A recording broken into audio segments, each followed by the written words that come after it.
What's going on, New York Giants fans? Back at it with another video, and we have the whole crew here today to analyze the New York Giants 53-man roster. Sam Cardona and Hank Dichter. How's it going? Going great. It feels great to be back. It feels awesome, and I'm so excited to be here as our first official video as a group, and I'm so excited to go over this and to go over this entire season. It's going to be a blast. Yeah, Sam, welcome to the team. We really appreciate you joining us. Sam will be joining all of our live streams this season, and we're going to try to get as many of these videos up as possible throughout the week when we're not doing our weekly live streams. So I think this is going to be a fun season for the Giants. And today we had some insane news, our 53-man roster projection. Before we kind of dive into the nuts and bolts of that, though, I want to remind everybody to go follow us on all of our social media platforms on Instagram and Twitter below, and our YouTube channel at Big Blue Avenue. I mean, I've been like a hawk on Twitter the last 5 hours, posting everything that's gone through. It's been insane. My brain is near dead, so forgive me if we have any snafus here. But Sam, I'll start with you. Initial thoughts. This roster comes out. What are you thinking? Initially, I think overall looks fairly good. There was definitely a few bombs that came out that everyone was a little bit either really happy about or really concerned about. So I think overall right now, I think we're looking very good. I'm very excited mostly about our defense. I think our defense is looking so solid right now. And our secondary is very strong. We have our addition of Azeez Ojulari, which, again, we were really stoked about when he got drafted this year. So I think that this overall looks really good, and there's a lot of things to work with. But I think that, this is all moving still. There's going to be some people that are going to change out and change in. So, but initially, not really hating it that much. I think there's a few things that are a little bit astray, but overall, I'm pretty happy with what's going on here. Yeah, I mean, looking at this roster, I'm thinking on the surface, it looks like a decent team. Like Sam, I'm really intrigued and stoked to see how this defense turns out because I think it's much improved over the past year. And Sam, like you alluded to, the addition of Azeez Ojulari was by far the draft pick that I think made me the most excited. And I still can't believe he fell that far either. True. But with that being said, looking at the team overall, yeah, I don't really think there's too many moves they made that I could really complain about. But on the surface, while I think we know it's going to change later on over the course of the season, it looks decent. I think I'm really looking forward to what will hopefully be a solid football season. Let me go knock on this wooden table right here. Yep. So let's get started with these cuts, and we could each give our biggest surprise cut. I know I have mine, and one guy who made the roster that maybe you thought wouldn't have. So I think the quarterback position is obvious. Daniel Jones and Mike Longneck Glennon make the roster as the two QBs. No shock here, especially Glennon looked very impressive in the final preseason game, especially on the last drive. I mean, you're going up against third stringers trying to fight for roster spots. Glennon is an above average backup quarterback, in my opinion. So these two guys are going to make the roster. Brian Lewerke, I thought, was a good addition as the number 3. He outplayed Clayton Thorson, but this is a guy who will probably end up on the practice squad. We usually only keep 2 QBs to begin with, so Lewerke will probably end up on the practice squad. And yeah, this position group, I'm really excited to see what's in store. Year 3, Danny Dimes time. Let's go. Yeah, for sure. I think I'm super ready for Danny Dimes to just ball out this season. I think that we've all been kind of ready for this to happen, especially with this completed offense. So it's going to be really great. But yeah, I think having Mike Glennon there, that's a solid backup. He's made his way through the league, and we've seen him have his ups and his downs. But I think just as somebody who's going to be there, as a veteran, could definitely teach Daniel Jones a few things here and there. He's not the best of the best, but still solid, especially with his time in the league. And Daniel Jones, like we said, we're hoping for the best here, and I want him to do fantastic. I'm rooting for the kid like nobody's business. But, maybe, we get Brian on the practice squad here. We'll just have him as like a little bit of a safety net. But otherwise, I'm pretty content with this quarterback situation we got going. It goes without saying this is obviously a make or break year for Daniel Jones. And while I'm of like with you guys that I am totally rooting for him, he does have a few things that concern me. One of them is obviously the turnovers. Granted, he cut that down in the second half of the season, but I'm really hoping this translates into this year. And my other main thing with Daniel Jones, put those points on the board. That was one of the biggest problems with the Giants last season. And yeah, like you, Sam, I'm really hoping that this guy balls out. And if he does, I will be pleasantly surprised because I'm going to be honest, I'm still kind of on the fence as to whether it'll be good or not. But hopefully, I'm hoping for the best. I really want nothing but the best from Daniel Jones, obviously. Yeah, we all want Daniel Jones to have a killer year number 3. I think we saw good shades on Sunday against New England. A nice touchdown pass to Kaden Smith in that game. Perfectly placed ball in the red zone. He did have the one interception in the red zone, which is concerning. And again, you hate to blame something you've been blaming for the last 10 years, but the offensive line is still shuffling like a checkerboard. So we will see what happens as we move on to the next position, running backs. And I think this is where we might have a little debate here. Gary Brightwell over Corey Clement. The Giants obviously spent the 6th round draft pick on Gary Brightwell. So I think he probably had the edge to begin with. But with the way Clement was running the football in preseason, I think it's somewhat surprising where Brightwell's kind of an unproven. I mean, we know who the first two are. And with the health of Saquon Barkley getting close to back to normal, as he should be ready for week 1, I think having Booker as a solid backup option is great. He's a guy who can spot start if Barkley's not healthy. Gary Brightwell's a rookie who's more of a north and south runner. He's not much of a factor out of the passing game. So I was a little confused. I really thought Clement might get cut, but I was hoping he didn't. Let's converse on this one. I'm a little shocked to see Brightwell here. I was surprised to see Corey Clement taken off this roster.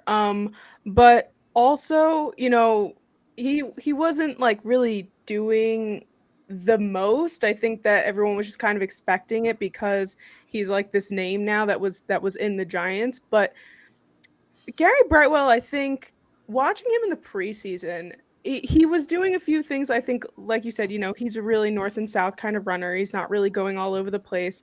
But I'm gonna give him the benefit of the doubt here. I think that while obviously we have Saquon and Booker here, who are going to be our 2 main running backs, I think that he has a lot of potential, and that coming out of Arizona, he can definitely provide something that as a rookie maybe we're not seeing in the preseason, which I think is a fair point since preseason does show some things, but then there's a lot of things that develop throughout the season here.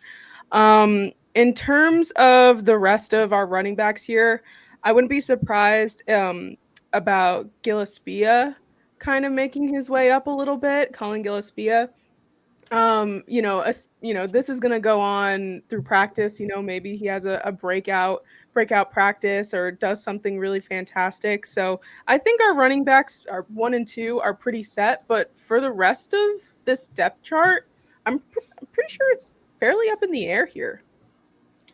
Yeah, Brightwell over Clement was not something I was initially expecting, but the more I really look into it, I think it makes sense. I'm guessing that the Giants want to show the rookie that they have faith in him, and who knows, maybe you get him some more reps. He ends up becoming maybe somewhat of an X factor over the course of the season. So, yeah, we'll see.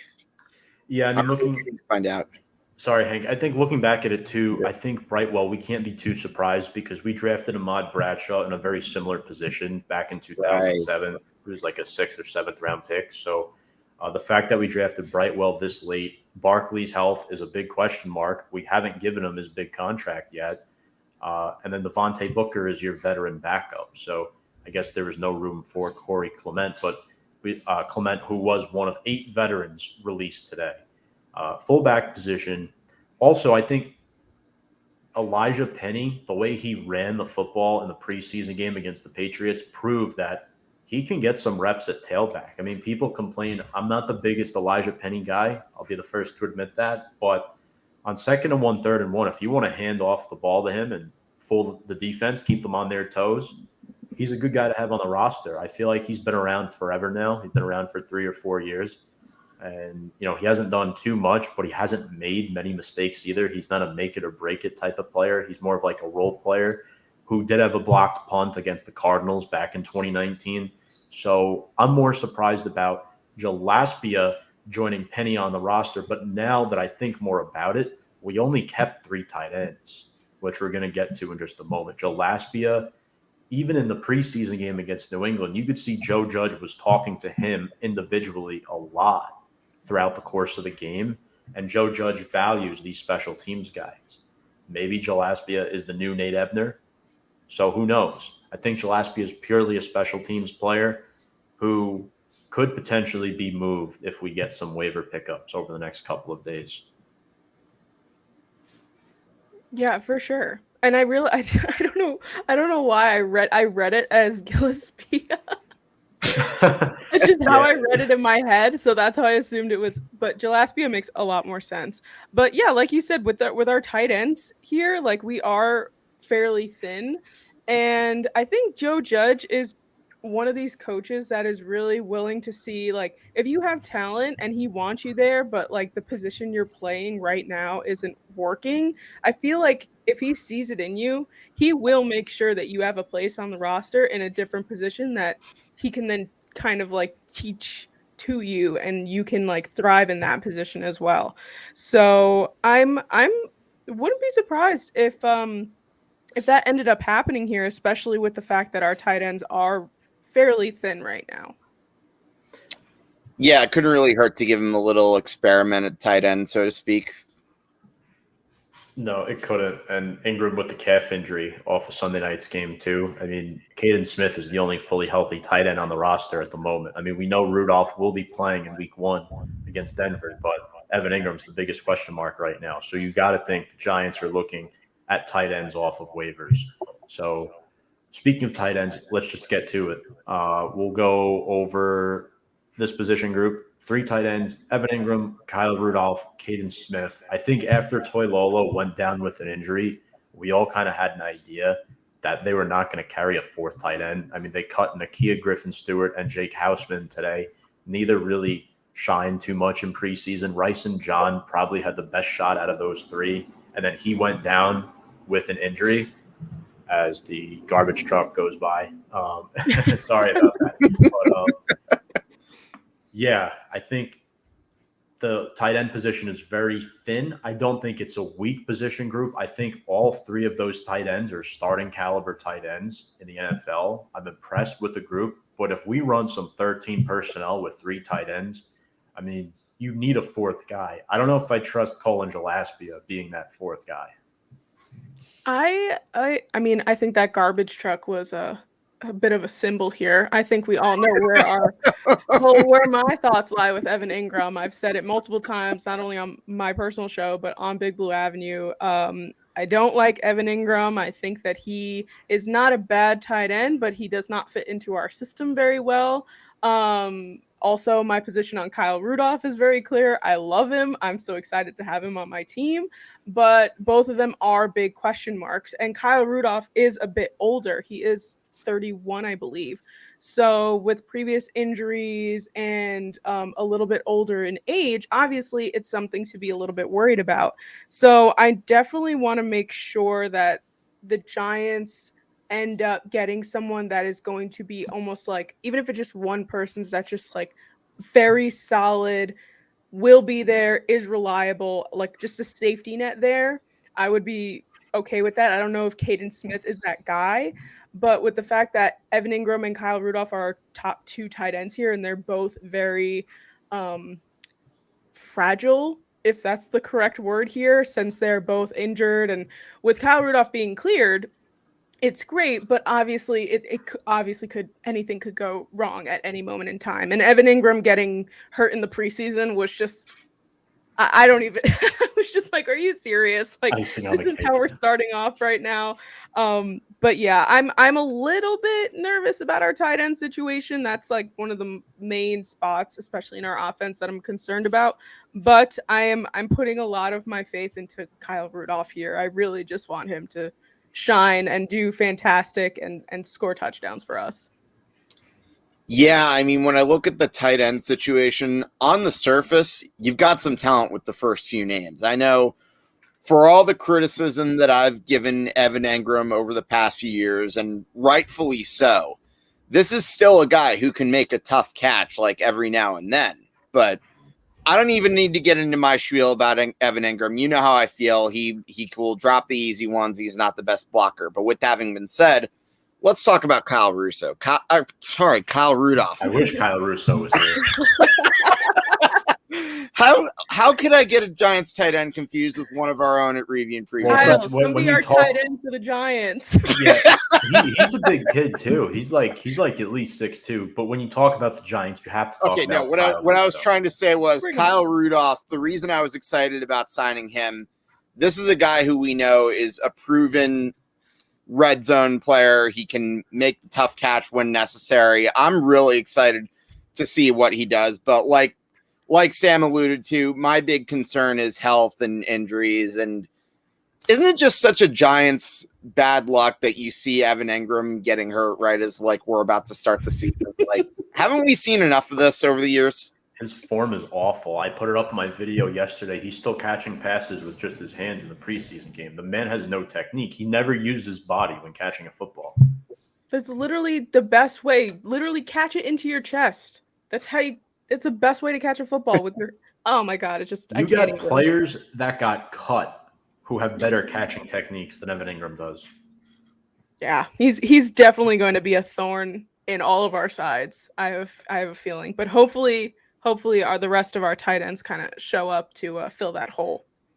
And I think the thing too is hopefully in the regular season, these wide receiver weapons that we acquired in the offseason will make Engram less of a priority for opposing defenses so that he can open up a little bit more. Because I do like the way that the Giants try to use him. I hope Jason Garrett doesn't run a conservative type of offense in 2021 that won't fly for him and won't fly for Joe Judge and the Giants. But looking at this receiving core, 7 receivers, which I think we all kind of knew was coming because of the 3 tight end situation and the insane pool of depth that we had. But I don't think any of us thought it would be these 7 receivers. I was thinking it would probably be 6 of these 7. I would have swapped out Dante Pettis for David Sills, but remember, Dante Pettis was on the team last year. We claimed him off of waivers. David Sills doesn't really bring much to the table outside of receiving. He's not really a special teams guy, and that's where you would fall when you're a receiver that's on the back end of the roster, folks. And Sills really didn't check that box off, which could be the reason why he's on the outside looking in. But overall, this is a deep group, and I'm very satisfied with this group. Yeah, I agree. I think with our starting 3 here, Galladay, Shepard, and Slayton, I was a little bit concerned about Slayton in our last preseason game.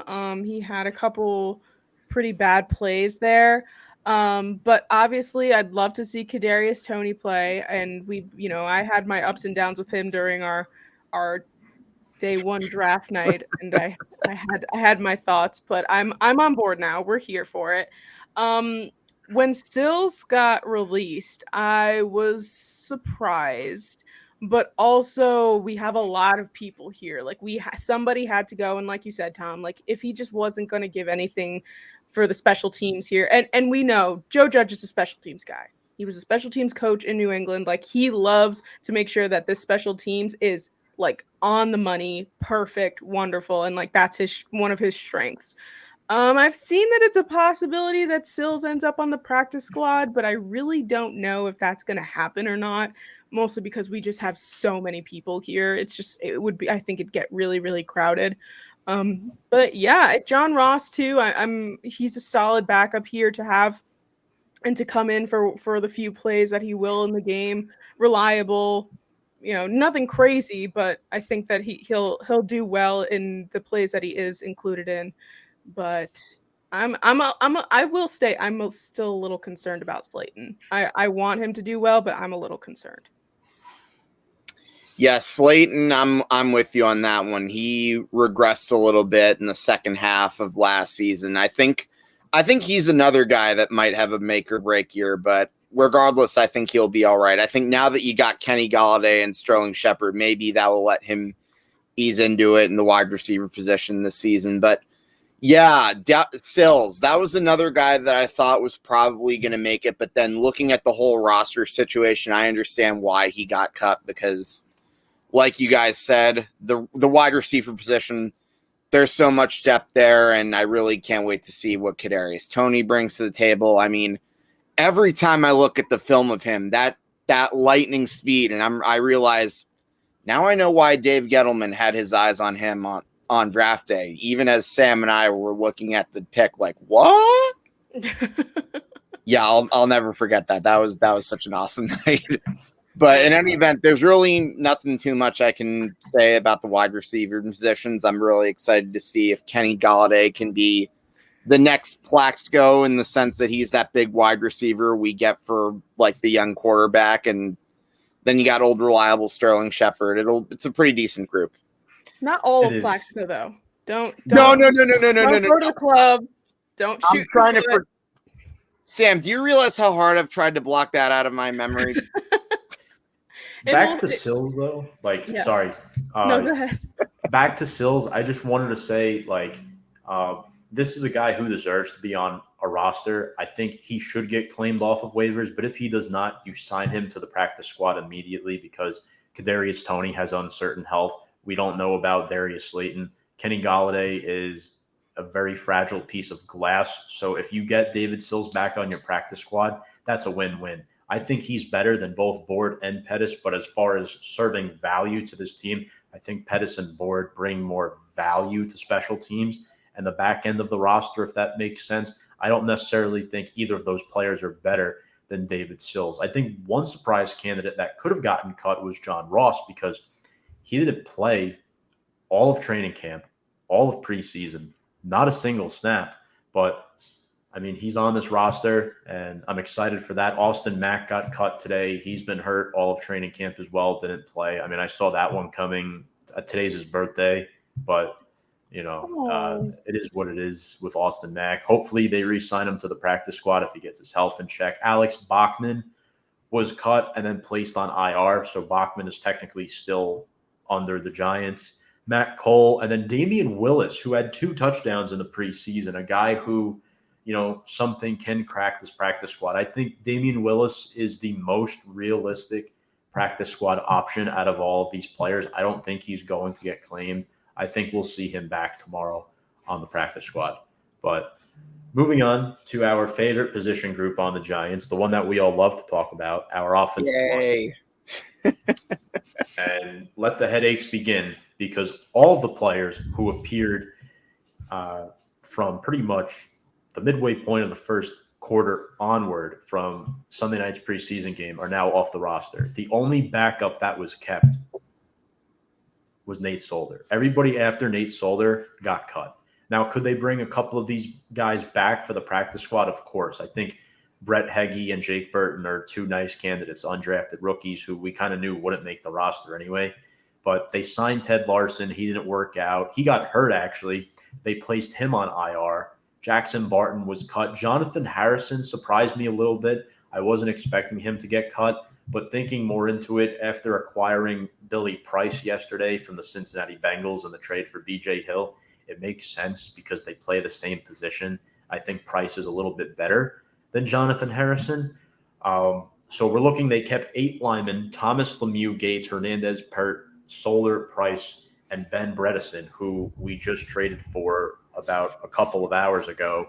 So the other cuts include Chad Slade, Kenny Wiggins, who I think we've all had enough of, and Barton, Larson, and Harrison. So, look, it is a paper-thin group. I don't know if they're done adding to it or not, but I think Bredeson was a really, really good trade for the Giants. We gave up one of our 2 fourth-round picks in next year's draft to get him, the Chiefs' 5th-round pick that the Ravens acquired in the Orlando Brown trade, and then a 7th-round pick in 2023. So I think this was a score for the Giants because Bredeson could potentially beat out a guy like Shane Lemieux or Will Hernandez at the guard position. Yeah, I actually was looking up Bredeson because I wasn't very familiar with him, but I saw that he was the 4th best Ravens pass blocker, which is pretty solid to have here, and that he can both play center and guard, which I have literally next to it Will Hernandez, because if he replaced Will Hernandez, I don't think it would be the worst thing in the world. I'm excited to see what Bredeson can bring to this offensive line. But in terms of the rest of these people on here, Matt Pert, I think, is my favorite person on this list. I think that he has a lot of versatility and that I believe he's he could play both left and right tackle. So I think or guard. So I think that really works well in terms of our line. And obviously Andrew Thomas struggled a little bit last year on the left side of the line here, but hopefully now that he's in his sophomore year and he is improving a bit, and the offensive line coach is actually present, I think that it could get better. But I agree with you, Tom. I think that this is a little bit thin and they can still add to it. Obviously, like what we said, this can definitely be changed, but I'm excited for Bredeson. And I hope that some people like Andrew Thomas have improved over the past year and that going into their second years is a little bit better. To piggyback off what you just said, Andrew Thomas is the one that I'm really looking forward to seeing, because we know the situation that happened last year. Like, we might forget, but he actually had a streak, I think. Was it like, Tom, correct me if I'm wrong, but I think it was like 6 or 7 games where he didn't even allow like a quarterback sack too. So we know his potential. I know the line looked shaky, but then again, is it really a Giants like season where we don't really complain about the offensive line, or at least that's how it seems lately? But I'm really looking forward to see Andrew Thomas. I think he's going to have a bounce back sophomore year, and looking forward to seeing how Shane Lemieux improves. And yeah, Bredeson, that was another deal. Looking into it, I think that could very well be a steal, and I would not be surprised at all if he turns out to be the X factor of this offensive line. And I think that might also be key to whether Daniel Jones succeeds or not. I think it all goes hand in hand, but like I said, fingers crossed, knock on this wooden table once more. Hoping for the best. Yeah, let's hope for a better than 31st ranked offensive line. That would be really, really nice if they could even crack if they could crack the top 20. That's a win for this season. I just want to get in the top 20. That's all I'm asking for, and I think we'll be fine. But we'll see if they add to this unit.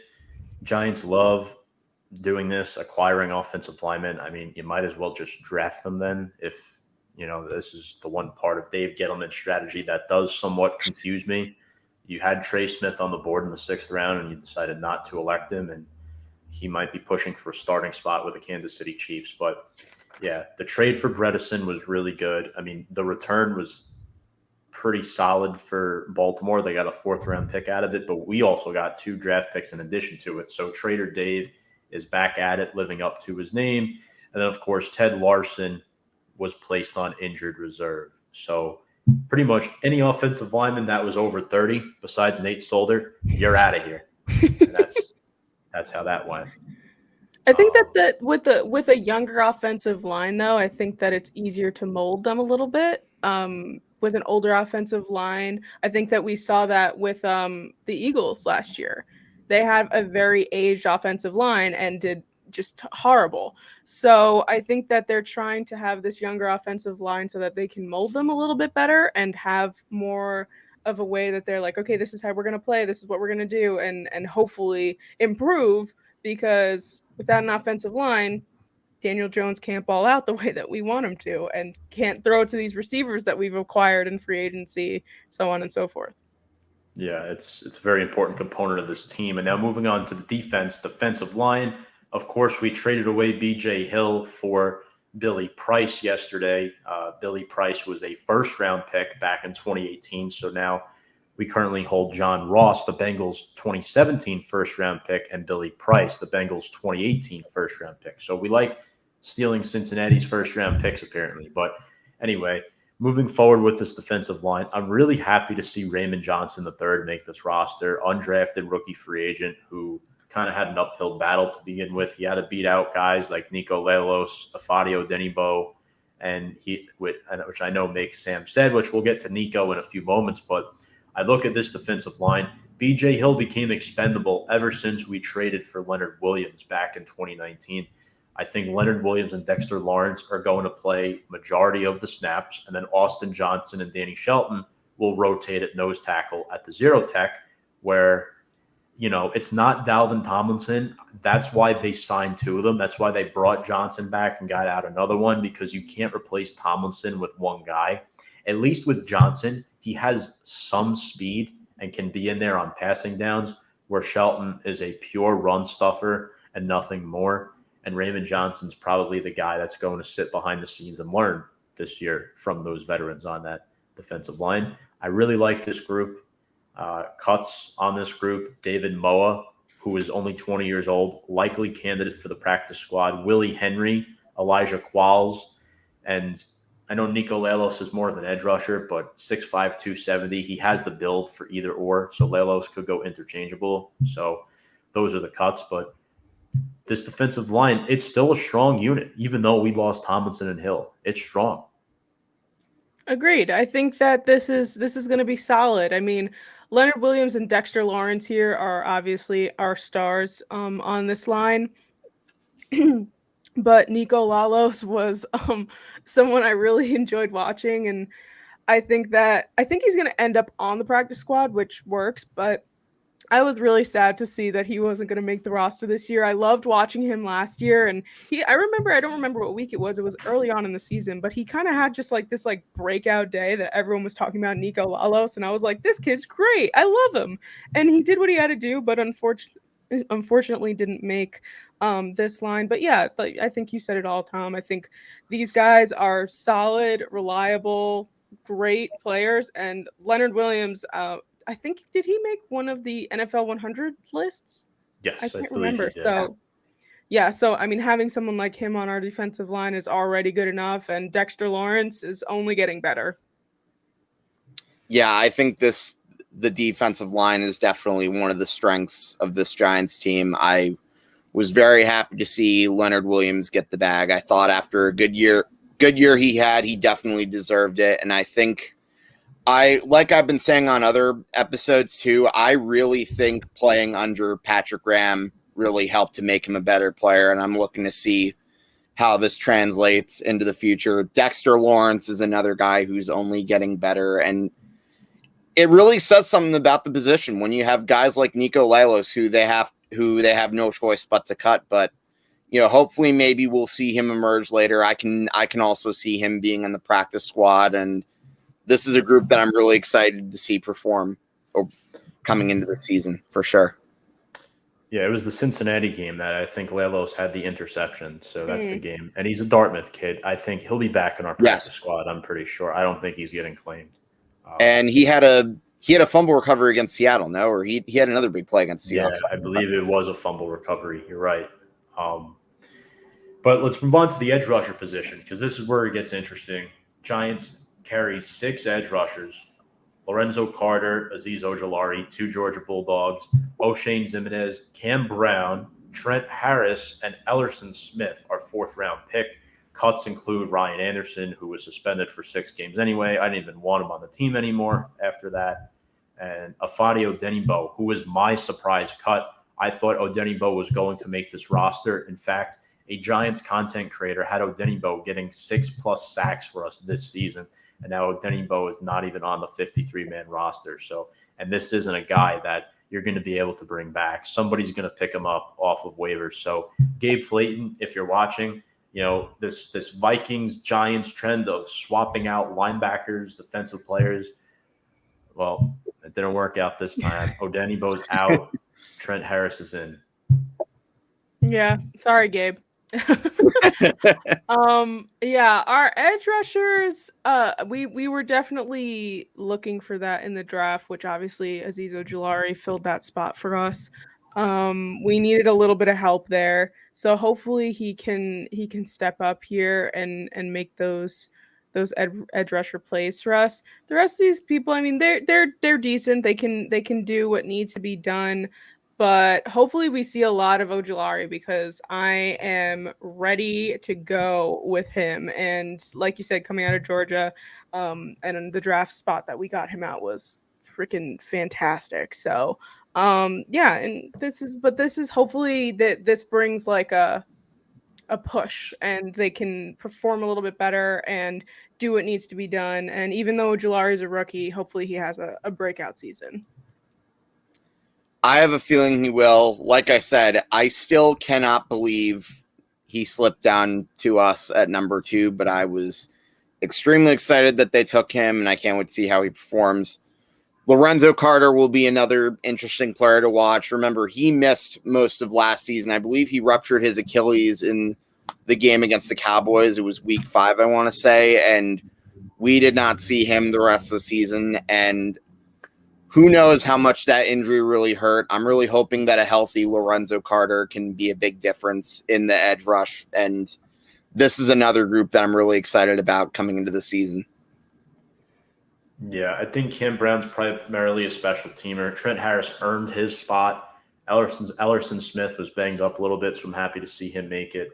And we will see what happens if anybody from this position unit goes to the injured list or not, because obviously this is a very injury-prone group. 2 of them had season-ending injuries last year, and Ximines and Carter. Linebackers, I love this group. These are the 4 that I wanted.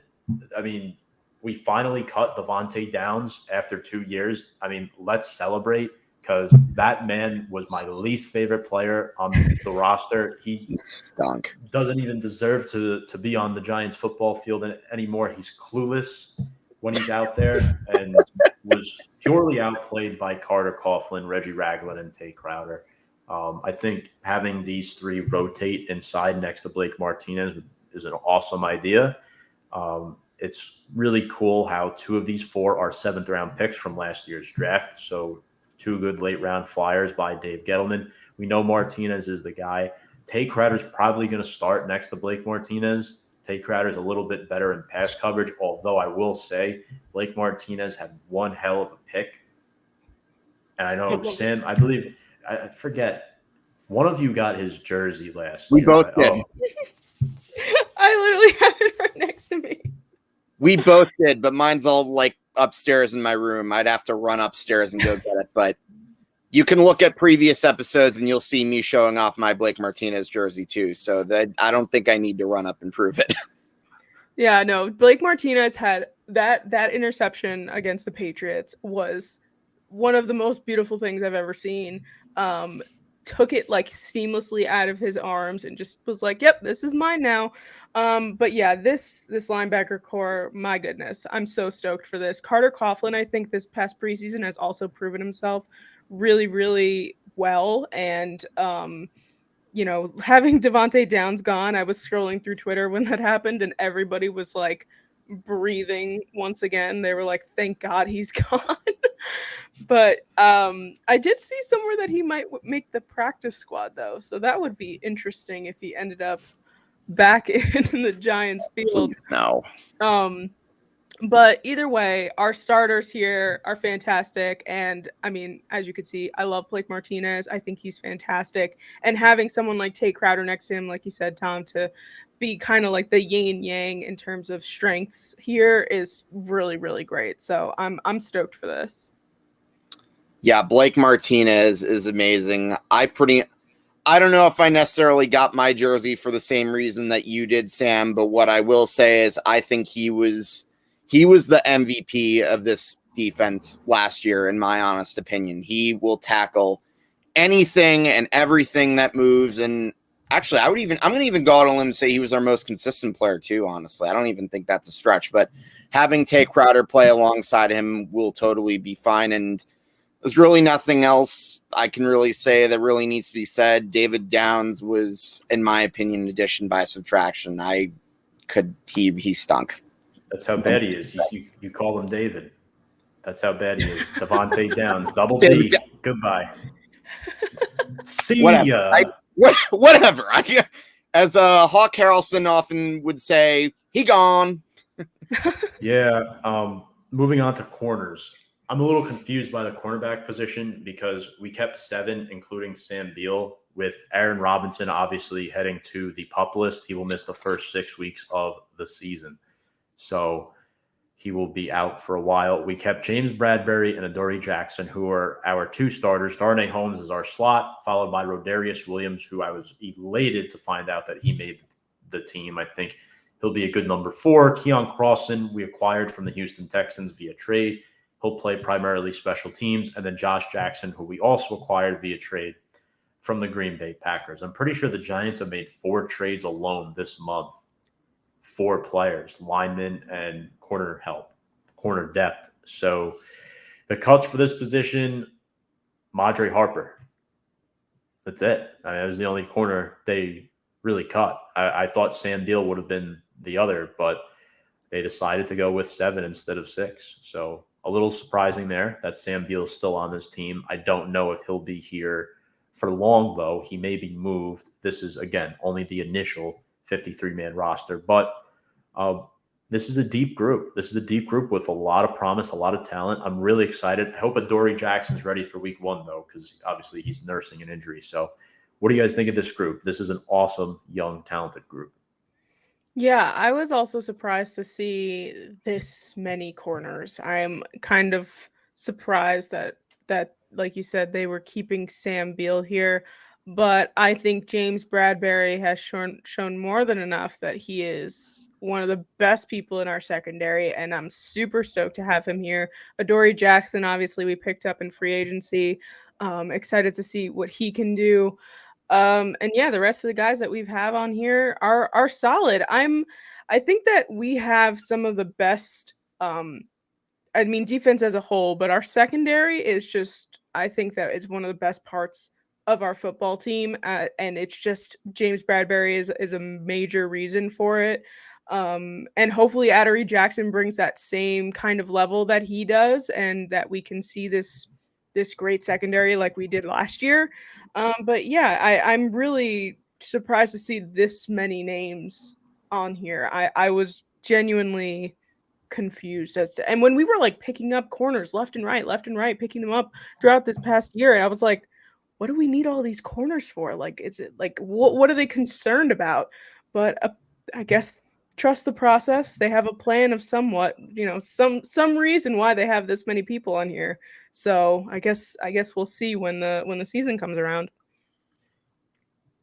Yeah, I mean, there's one name that's missing too, Hank. Yiddicum is gone. He's gone.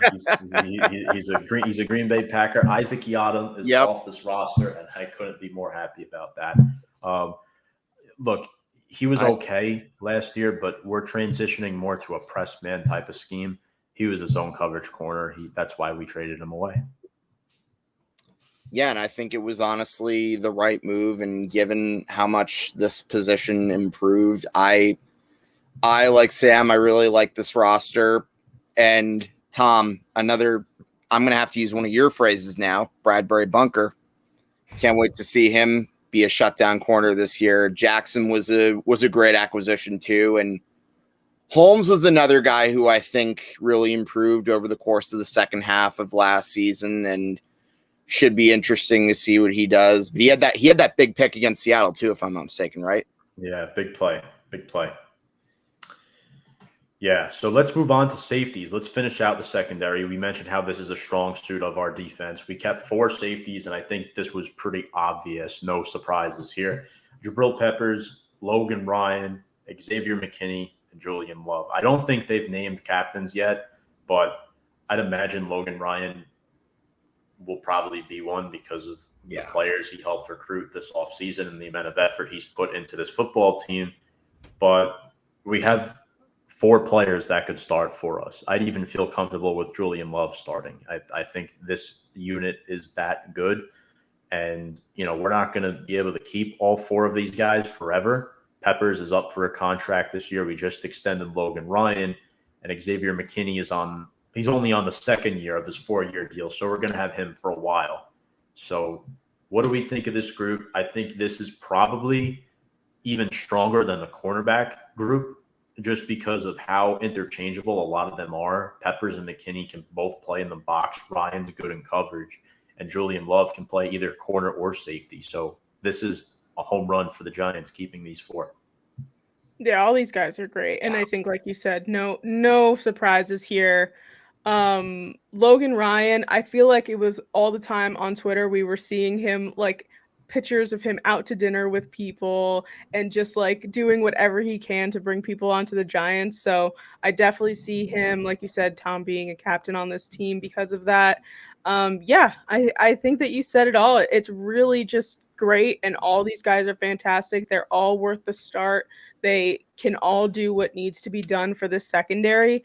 And yeah, you could make the argument that they're better than the corners. I think James Bradbury just is freaking so good. But all overall, this is no surprises here, and it's just a great group of guys.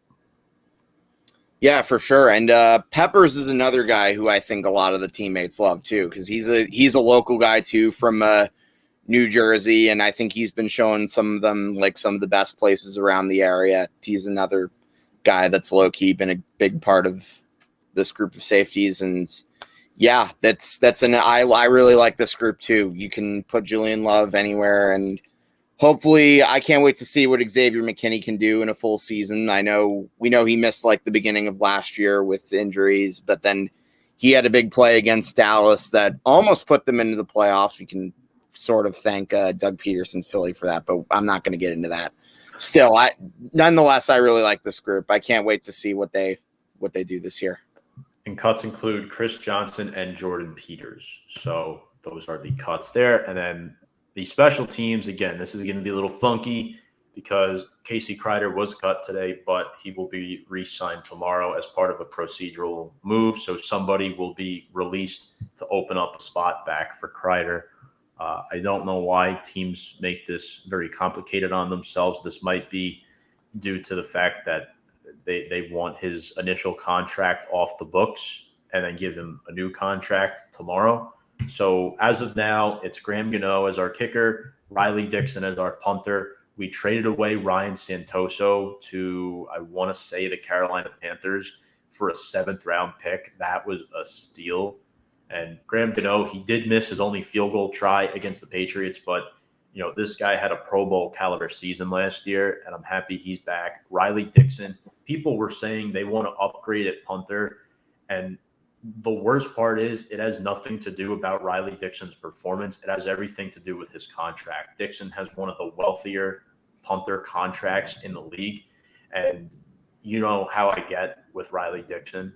I get a little overprotective of Riley. He is a New York guy, and look at the punt he made in the New England game. 59 yards down. Yes, he is a little inconsistent at times, but, he's Big Red for a reason, right?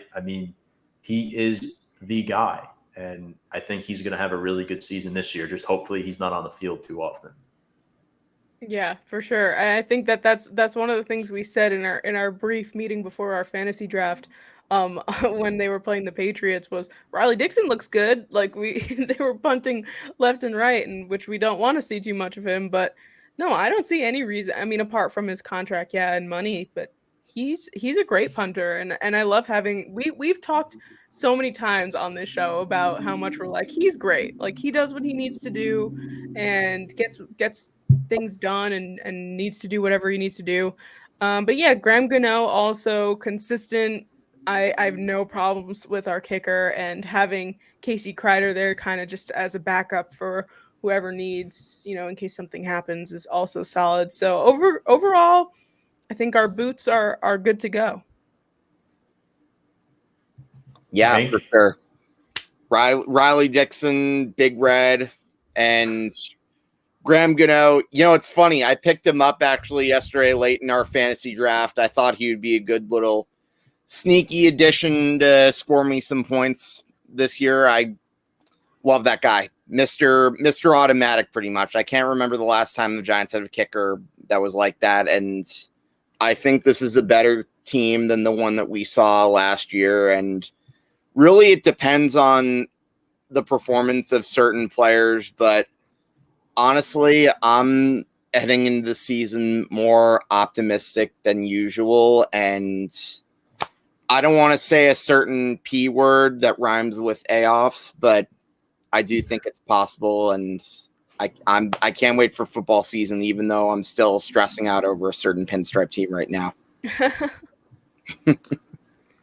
Sam, why don't you tell the listeners where they can find you and your other work at the Girl Who Talks Sports podcast? For sure. So you guys can find me at the Girl Who Talks Sports on YouTube and all podcasting platforms. I'll be putting out a new episode this week, so make sure that you check that out. We have new episodes every Wednesday. You can follow me on Twitter at TGWTS Podcast, and you can follow me on Instagram and TikTok at The Girl Who Talks Sports. Awesome. I'm definitely excited for what you have in store on your channel, and I'm really excited for what we have in store for Big Blue Avenue this season. As a quick reminder for all of you to join us for our first live stream on Facebook. It's going to be next Thursday, September 9th. And the plan is to go live around 7 p.m. at that time. I'm going to put the banner up here for all of you folks so that you can see it.